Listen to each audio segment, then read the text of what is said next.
I want to thank my beloved Earth for this 1942 antique made in Egypt with the metanetta or hieroglyphics all on it. Beautiful. That's beautiful. The cartouche. Beautiful. Shakrat. As you know, I love everything dealing with ancient Kemet with the black gods. The metanetta on the side representing. Assalamu alaikum. Peace be unto you. Assalamu Allah. Peace, peace. Shalom. Hotep to the family. I'm your brother in the struggle, brother Minister Alif Allah. And today, family, I would like to share with you a concept, a spiritual concept, a theological concept, a social political construct. I like to consider this basically the minister's messages. That's plural. The ministers, regardless of place or time. I'm talking about the ministers in the past, the ministers of the present, the ministers in the future. The minister's messages reflects the messenger's message. The minister's messages reflect the messenger's messages. I would like to share with y'all a couple of books today. I'm not going to read the books or, do a book review on the books. And this is not a video that seeks to sow dissension and division, but reconciliation and healing and unity of purpose. So even though some of you may agree and disagree with some of these different ministers, I'm pretty sure human nature being what it is that some ministers differ with other ministers. That's a healthy thing. That shows that we're intelligent beings, that we're analytical in our thinking, we're critical in our thinking. We try to seek logic and common sense and peace and truth, freedom, justice, and equality. Nothing wrong with that. So, this is not a video that's going to, try to marginalize or slander any minister. And I'm pretty sure you're familiar with the teachings of the Honorable Elijah Muhammad, those of you that's watching my videos, because that's all I really teach. But I want to share with the family this spiritual concept that'll help us better understand how we should apply the life-giving teachings of the Most Honorable Elijah Muhammad. I'm going to begin with a book by Brother Michael Mikhail Sahir, because I love this cover. I don't recall when I first purchased this book, but I just love this cover. This was an excellent cover. Oh, I remember. I got this at the Islamic Festival in Philadelphia, and I actually met the brother. He actually autographed the book for me. Shout out to the brother.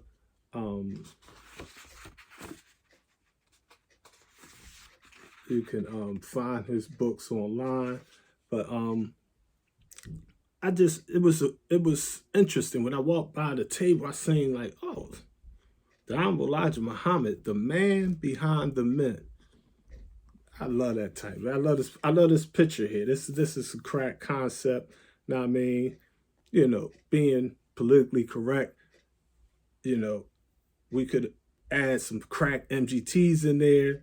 Sister Tanetta Muhammad, shout out, for example. We could be like, the Honorable Elijah Muhammad, the man behind the men and the women, the brothers and the sisters, if you will. This is the second edition. Maybe in the third edition, we'll make sure we include the goddesses, the sisters, the mighty MGTs up in there. They did that job sometimes better than us. But the principle, he it's a kernel of wisdom here that I would like to expound on, basically. You know what I mean? And first, let me say this is a short little video. I mean, I'm just freestyling. I don't know what I'm going to say in the next minute, what have you. So I'm not talking about all the ministers. There's no way that I would know all the ministers of the Nation of Islam. You have brothers and sisters around the world that stood and stand for the life-giving teachings of the Most High Elijah Muhammad, that have served and sacrificed all they have and did all in their power for the liberation of our people by propagating and practicing and sharing and teaching and training our people with the life-giving teachings of the Most High Elijah Muhammad, and implementing not just his teachings, but his actual programs, all of them, political, economic, social, health, you name it, you know what I mean? Educational, what have you, you know what I mean? So don't sleep on the followers of the Most High Elijah Muhammad. And when we say minister, I'm talking about minister in the sense of the messenger's ministers. The messenger considered every FOI and every MGT and every junior FOI and every GCC. He considered all of his followers to be ministers. Okay, so we have what you would call formal ministers, if you will, those that are appointed by other ministers, things of that nature. They're ministers through circumstance, ministers through service, I mean, through acumen of knowledge, wisdom, and understanding. I was appointed a minister back in 1983, and it was more like Allah in person had blessed me to serve the Nation of Islam in such a capacity that my works made my supreme minister respect my little efforts. And I mean, so brothers Isan Samad, Carl 17X Jackson from Temple number 66 Jacksonville, Florida. Brother Supreme Minister Salim, Mahdi Saddam, Willie 30X Clayton from Philadelphia, Temple number 12, as well as Temple number 7 in New York. Now, I mean, they were really like my primary ministers, if you will, that I looked to, that these were the physical human beings in person that I physically was around, that I was able to learn from, in a spiritual and physical military sense. Now, I mean, I walked with these giants. Now, I mean, and I would be remiss if I was to ignore the known and unknown contributions of my beloved Aunt Ola Hassan and my cousin Wadia and Yvette, even my cousin Yasmin, my cousin Dyer. Now, I mean, they were registered members of Minister Jeremiah Shabazz's temple at Temple number 12 growing up as a child. Now, I mean, this is my mother's oldest sister, so, we live on the same block in North Philadelphia. We live around the corner from the temple. So FOIs and MCs is everywhere in North Philly back then. I mean, growing up, as a child, it was real common for me to see our people doing for self, to see our people organized and disciplined and business-minded. Now, I mean, it was like Bob Black was like our nature. I mean, we wasn't, we had down Cumberland Street, we had a store around the corner that was ran by an elderly white man that everybody in the hood respected, and he respected everybody. So we patronized his store, but it was common for us to go to your supermarket on 17th and Tioga for food. I mean, we go right down on the Ave. Now, I mean, the brothers had barbershops and Muslim import store, like what we call Dollar Tree stores in this day and time. Back then they had them kind of stores. I mean, my dad take me to the fruit store. They had the sneakers. That's where we get our school clothes. We had to get our hair cut at Brother James Barbershop on 17th and Tioga. the Slime Restaurant at 15th and Lehigh. That's where we get our cheesesteaks and things of that nature there. Our food. My father would go to the FOI gas station right there on Broad and Lehigh. You know what I mean? Shout out to Bigfoot. You know what I mean? So those type of memories were ingrained. You know what I mean?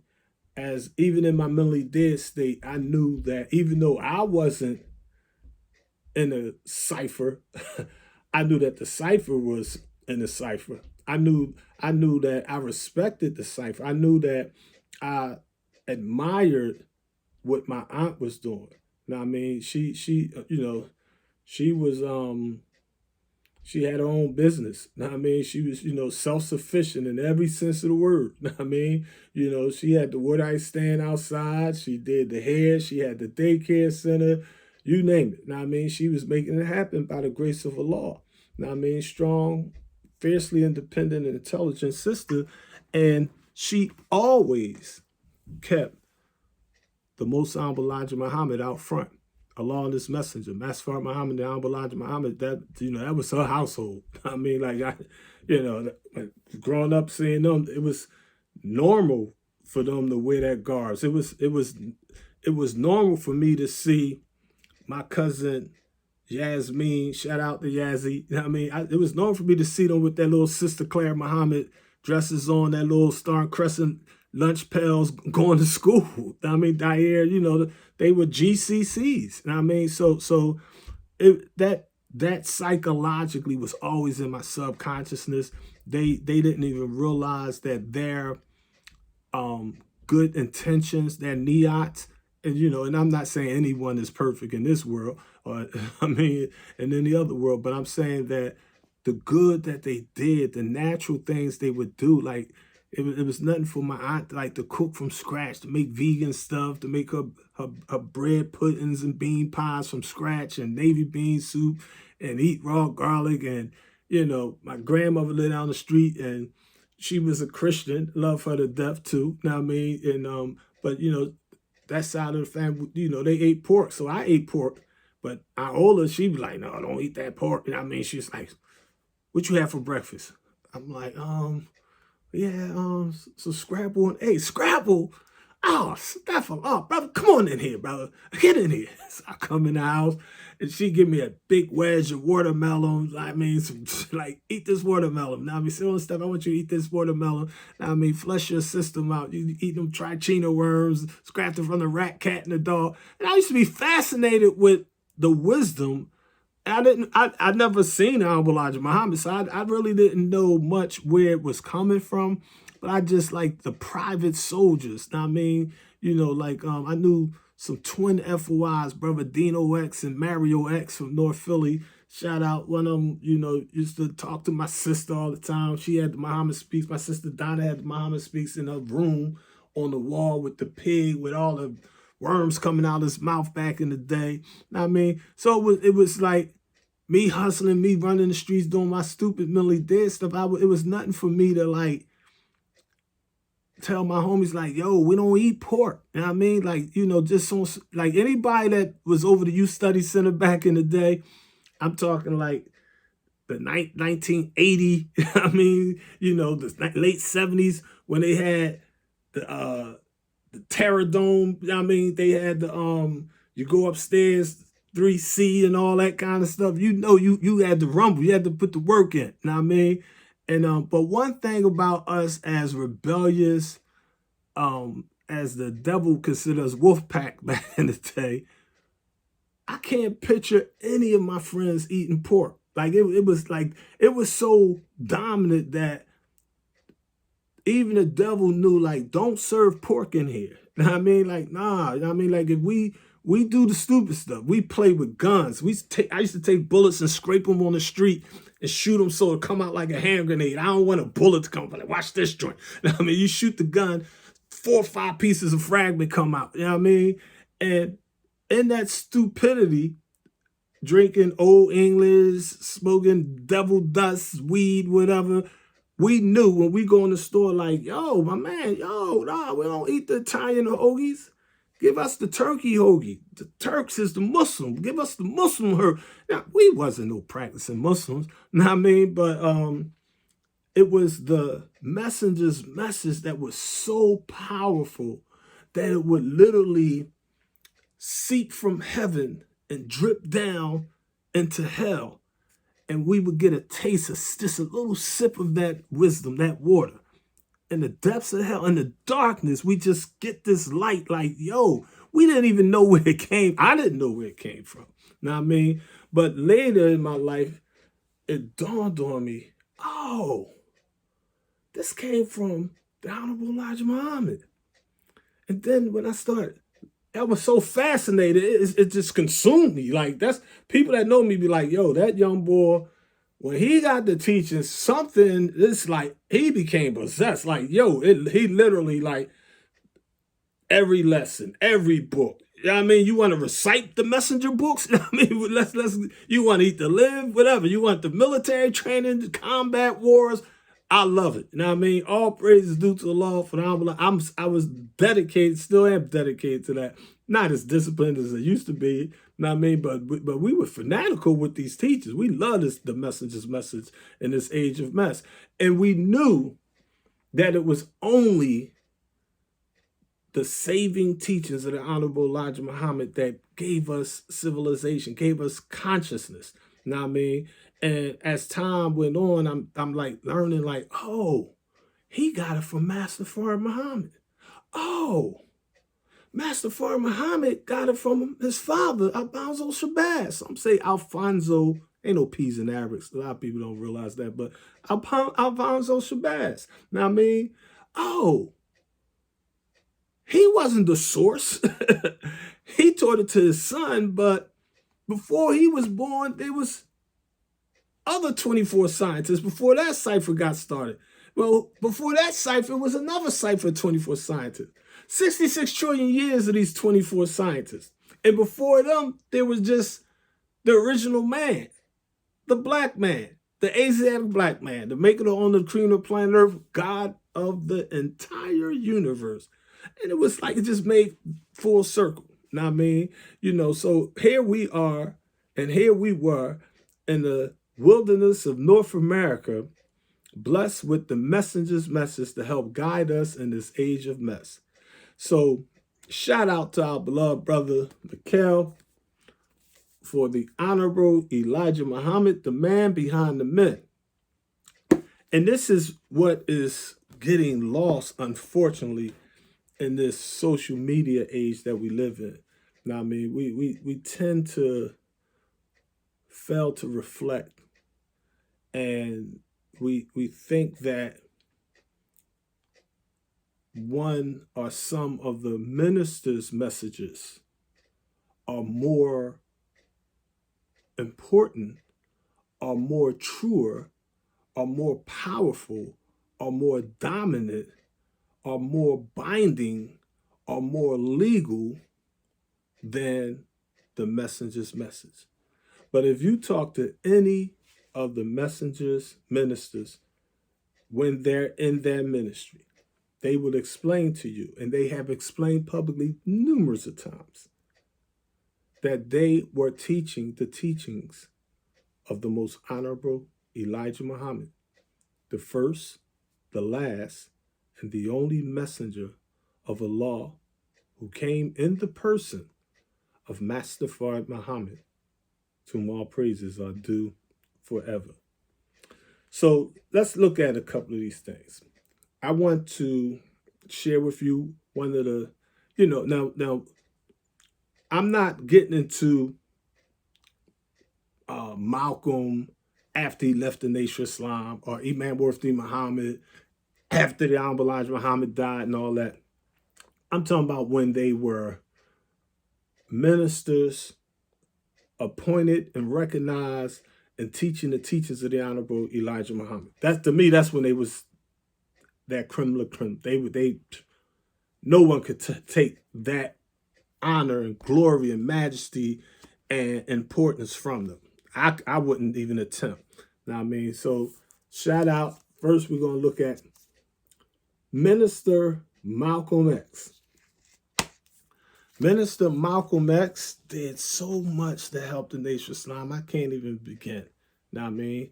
You know, some people try to get a little spooky with it, but Malcolm actually absolutely was a faithful, hardworking minister of the Most Honorable Elijah Muhammad. He loved the Honorable Elijah Muhammad. The Honorable Elijah Muhammad loved him.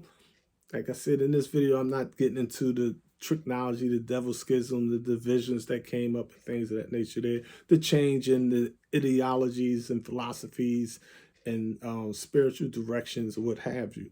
I mean, you know, respect is due for the work that he did as a minister of the Most Honorable Elijah Muhammad. I'm saying at that period, in that time, if we were to hear his old lectures. In fact, let me show y'all something. Let me see. Do I have one up on my page?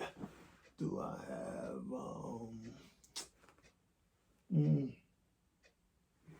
let me see something. Let me see. Do I have? I'm looking for a book from the messenger there. I believe I probably got them.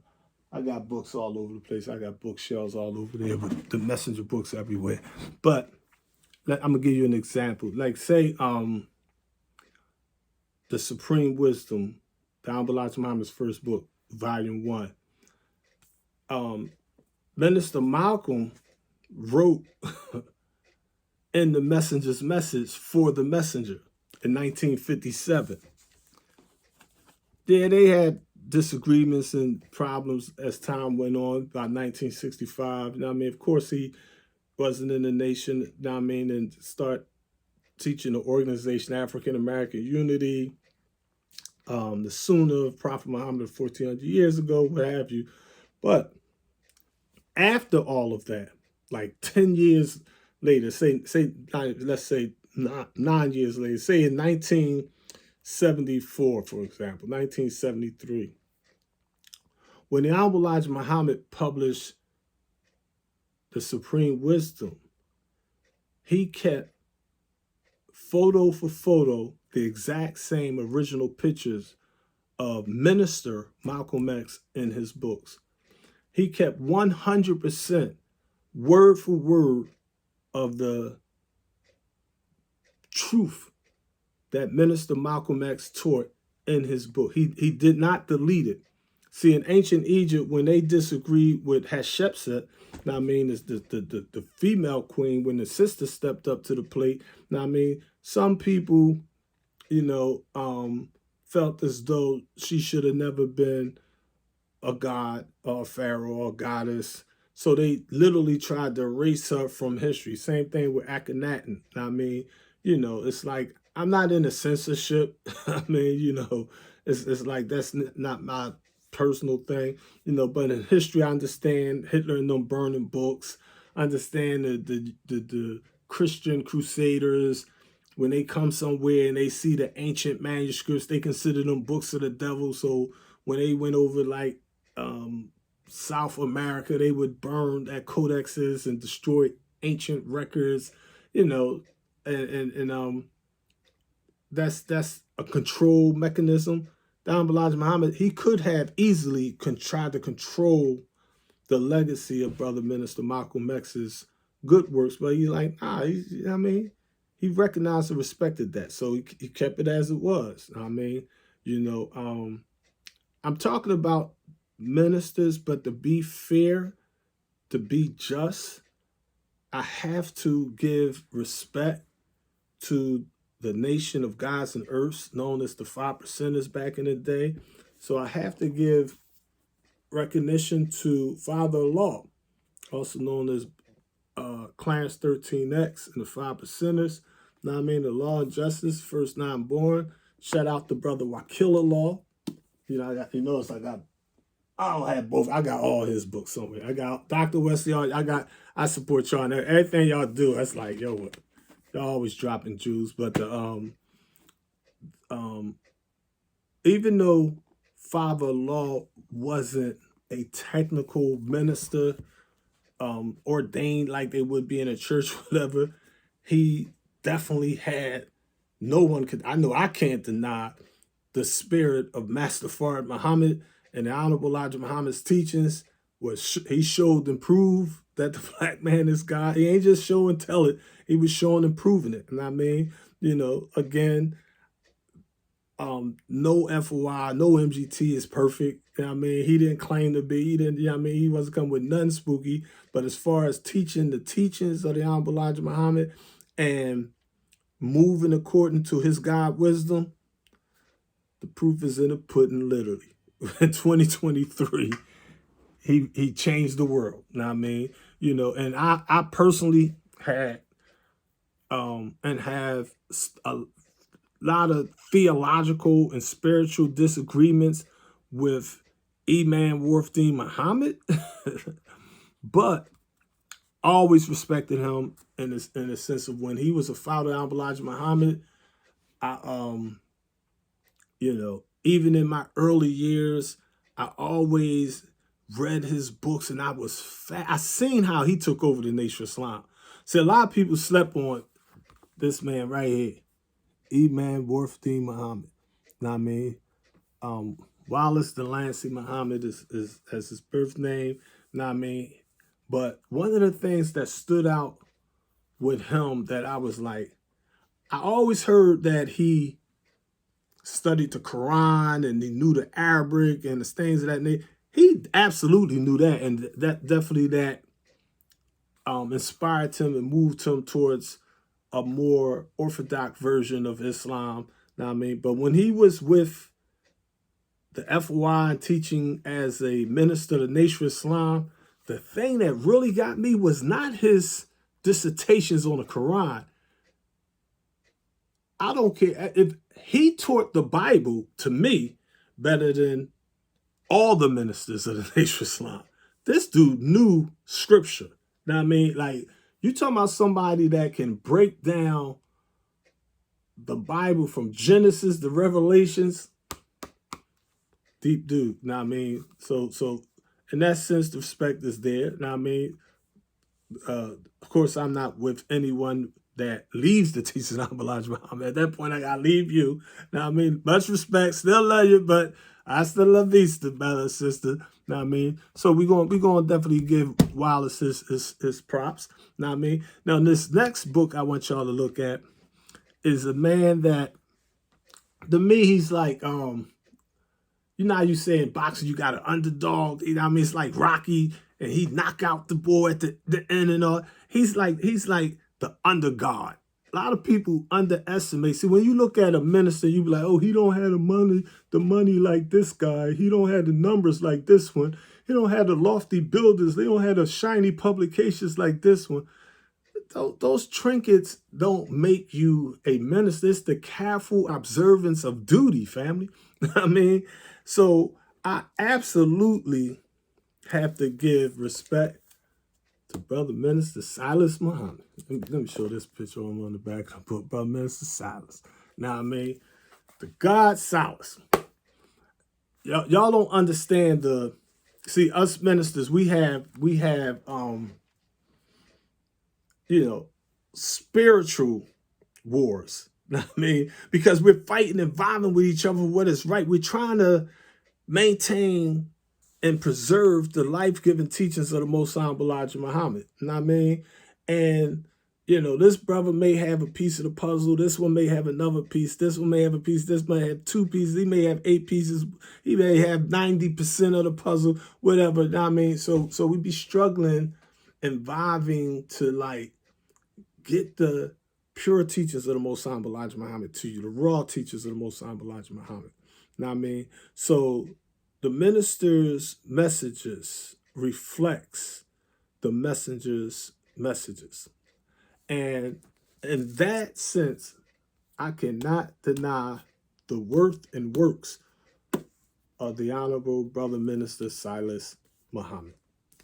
Now, this next book, this next minister, I would have to explain my personal spiritual growth. Like, I never followed Imam Warfdeen Muhammad or Silas Muhammad or Malcolm or Father Allah or the Sunnah or any of that. Now, I mean, I came into the teachings of the Most High Elijah Muhammad from a literature perspective. I didn't see a lot of people get the teachings because they write their X, they go to the temple, they go to the mosque. Some particular minister teaches and trains them, instructs them in the See, my journey was more the messenger's teachings. Like, my aunt gave me this huge box of literature, like all the messenger books, lessons, manuals. I had all the MGT stuff. My aunt was the lieutenant in the MGT GCC at Temple Number 12 under Brahmins Jeremiah Shabbat. So she had a lot of literature, you know what I mean? And at the time, when I'm in my late teens, like 18 to like I would say 21, a lot of FOIs was under different ministers. So these brothers, they soldiering over there. These brothers soldiering over there. You got brothers, 5%ers is over here. 5%ers be like, fruit don't let us get lessons. Like, nah. Like, no, they for registered Muslims only. They was not allowed lessons. I mean, you had FOIs that were registered believers. They be like, nah, you don't get to see the lessons. You get one lesson at a time. When you learn the Deuteronomy, after you learn that, then you come back, recite it, and then we give you another lesson. And you learn to recite that, then you come back. But the problem with that system from the cipher I was in, the ones doing it didn't know the lessons. So you know, I got this other FOI that's not in the ranks, Rahimullah, his name was Rahimullah, you know, it's like a esoterical, like a supreme angel type old head. I mean, real super serious, militant, quiet brother. You know what I mean? You know, and he was the type, like, his first question be like, you know your lessons? Your lessons are your blessings. And this brother knew 100% of the lessons. Now, I seen all kind of lesson books out here in 2023. I never seen one that was right, personally. See, one good thing that I appreciate is, see, brothers and sisters don't realize the Honorable Elijah Muhammad, when he got taught by Master Muhammad, his brother Khalat also got taught by Master Muhammad. Khalat, who started the Society of Our Own, he fell out, formed his own thing, but he had the same teachings or literature that the Nation of Islam was sharing with the general public. So they had lessons. When you see their lessons, you be like, okay, it's making sense of it. Because Khalat thing is, Master Muhammad is not a law person.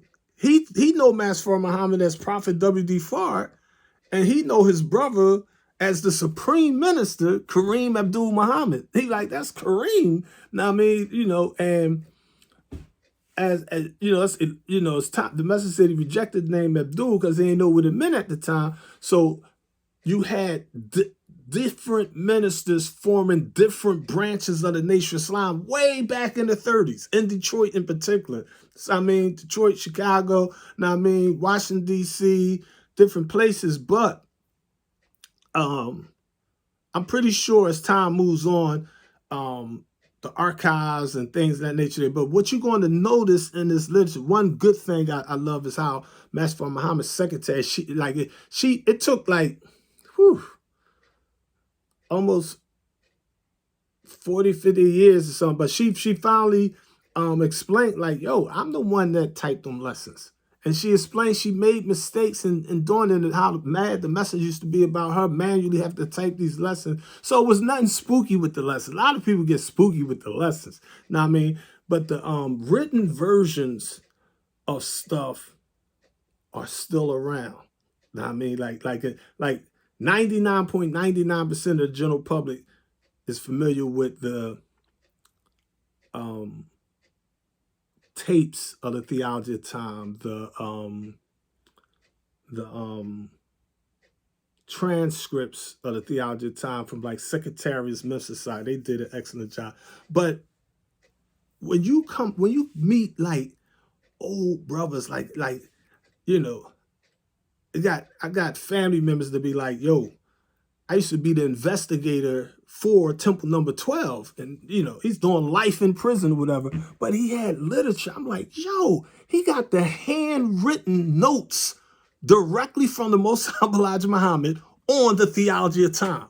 So you see where the messenger scratched stuff out. Now, I mean, put question marks next to stuff. You see how he was analyzing, depthizing, scrutinizing his own literature, his own writings. Now, I mean, so when he get on the rostrum and teaches like a minister, it's like, you know, it's like, if you got notes, you just be like, I just need a cue curve. I just need a word. Like, okay, I'm going to teach on that. I don't know how I'm going to teach on that. I'm going to build on that. Just remind me like, okay, make sure I cover cucumbers and vegetables, and make sure I cover the fruit. Make sure I cover how to cook the bread and cornbread and put the diced onions in it. You know, but it's like, it gives you a richer insight, if you will, on the divinity and the life-giving teachings of the Most High Elijah Muhammad.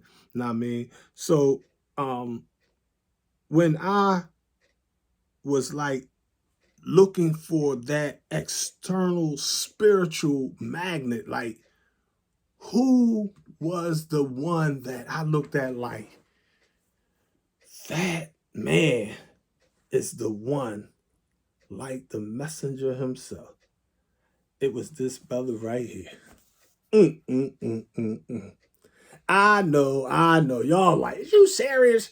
I mean, he got with L. Ron Hubbard and, you know what I mean, this, that, and the other. And it's like, listen, I ain't talking about just this book. I doubt if you're a minister today, if you're a minister today and you didn't bite the 7 speeches from the Honorable Brother Minister Louis Farrakhan, you can't teach. I mean, it's like, I know you can't teach. You know what I mean?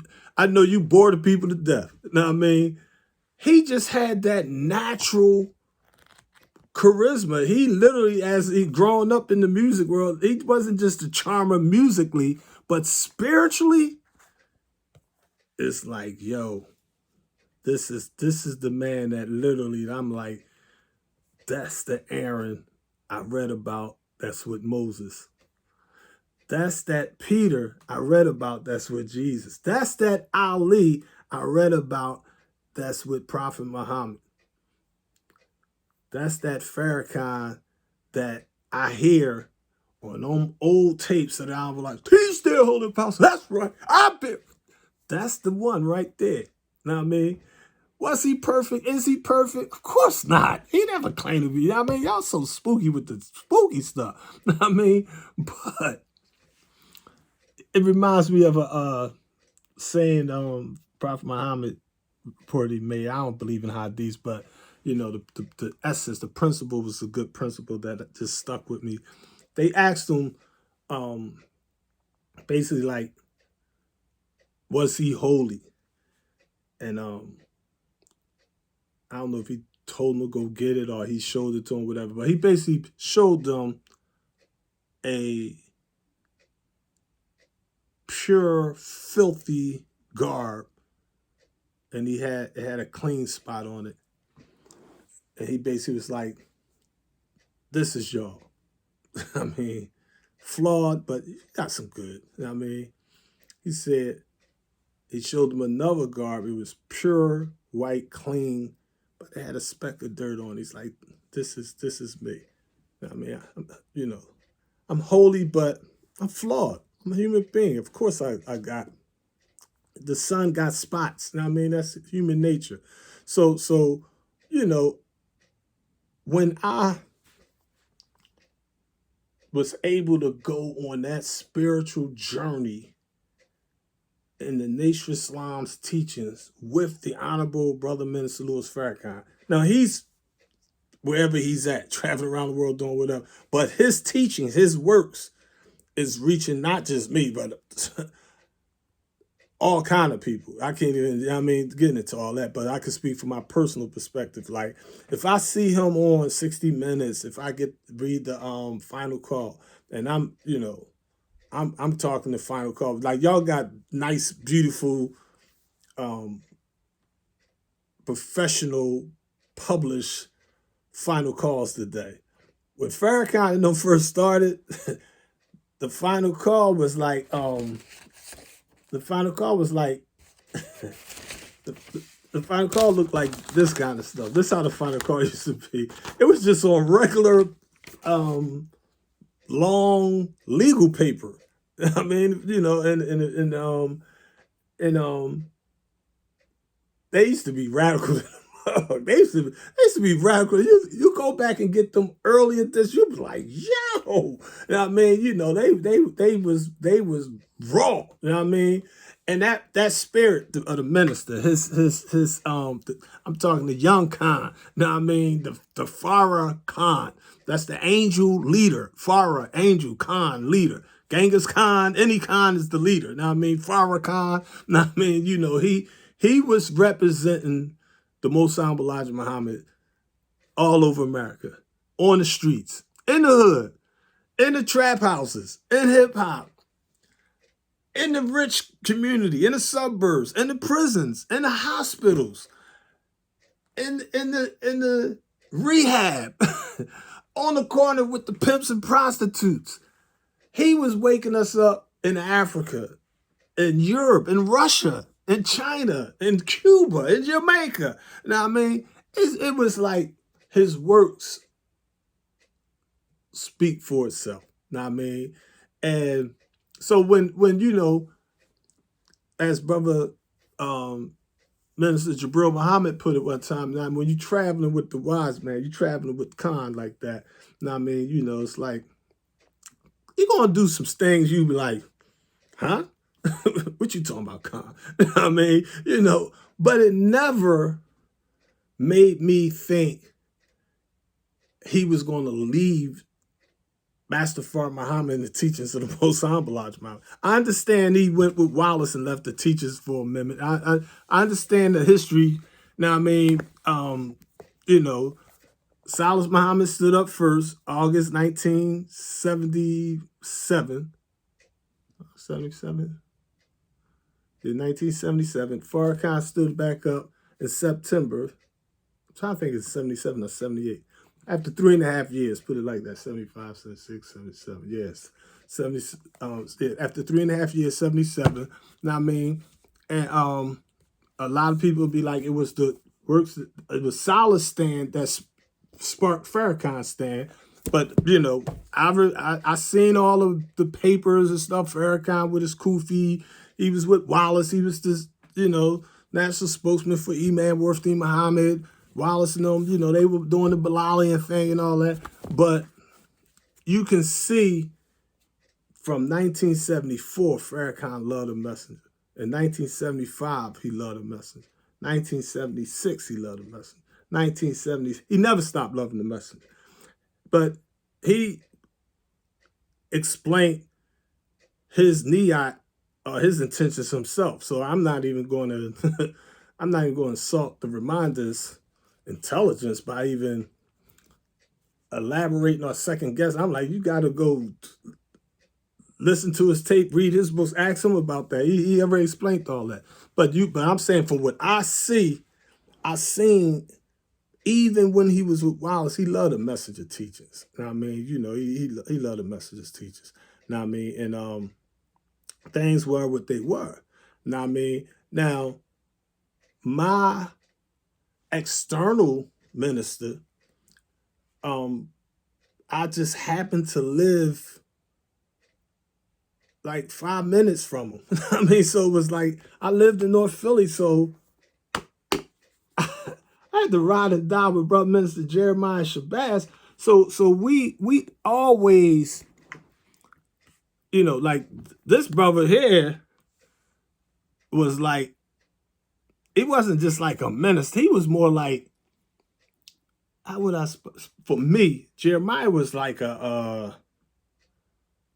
he was like the big brother.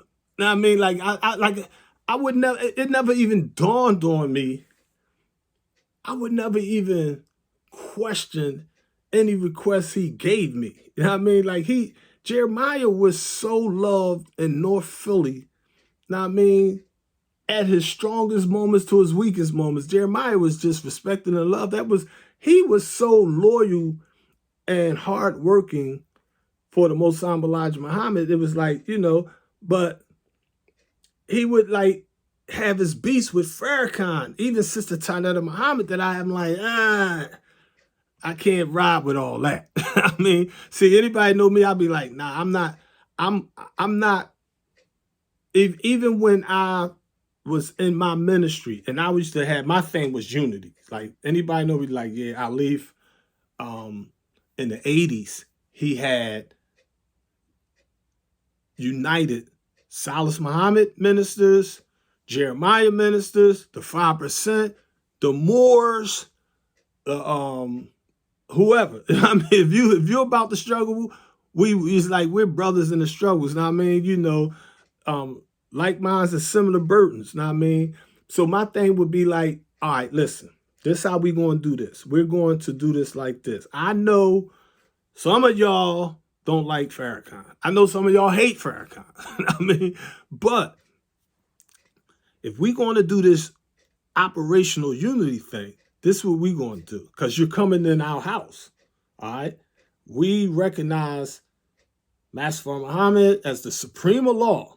We recognize the Honorable Elijah Muhammad as his first, last, and only messenger. We recognize Brother Minister Farrakhan as the international representative of the teachings of the Most Honorable Elijah Muhammad. All right? We also recognize any minister that teaches the teachings of the Honorable Elijah Muhammad. Now, we're not going to allow anyone to come in here gang warn and, you know what I mean, causing dissension, division in the ranks and all that. Now, if we can come together and do it like this, you teach your thing. You could praise Silas, you could praise Jeremiah, you could praise Father-in-law, you could praise, you know what I mean? And we want to give you a stand ovation, support it, woo, bang. But anybody that don't have something good to say about somebody else, don't say nothing about them. Go, do you. Show, represent your, put your clean glass up next to your perceived dirty glass. Show and prove. Know what I mean? And we did that for like 40 years. And that's how we are to this very day, family. This is why I've always been a non-denominational minister. I've never been into temples and mosques and this minister and that minister. It's real simple. Ministers' messages reflects the messenger's messages. As long as you're teaching the teachings of the Most Honorable Elijah Muhammad, you my brother or sister in the struggle. I mean, that don't mean that you're going to teach them the way I teach them or the way I think you should teach them. I mean, my thing is, you probably know some of these teachers better than me. You have definitely had more experience than me. So, but it's like, I have to move according to my conscience, and you have to move according to your conscience. And we're trying to get our people conscious. All right. So, I just want the believers to realize that the ministers are like the disciples of the messengers of old. So we don't get into, should we follow Aaron or should we follow Joshua? We follow the teachings of Moses if we say that we're Hebrews. We don't say that we follow Peter or we follow Paul. We say we follow the gospel of Jesus if we say we're Christians. We don't say we follow Uthman or Ali or Abu Bakr. We say we follow the Sunnah of Prophet Muhammad, thoughts of peace be upon him, of the holy city Mecca, Arabia, if we say that we're Muslim. Likewise, in the Nation of Islam, we should not say we follow Farrakhan or Salas or Jeremiah or Avery at the expense, if you will, of the messenger Elijah Muhammad. Only the messenger's message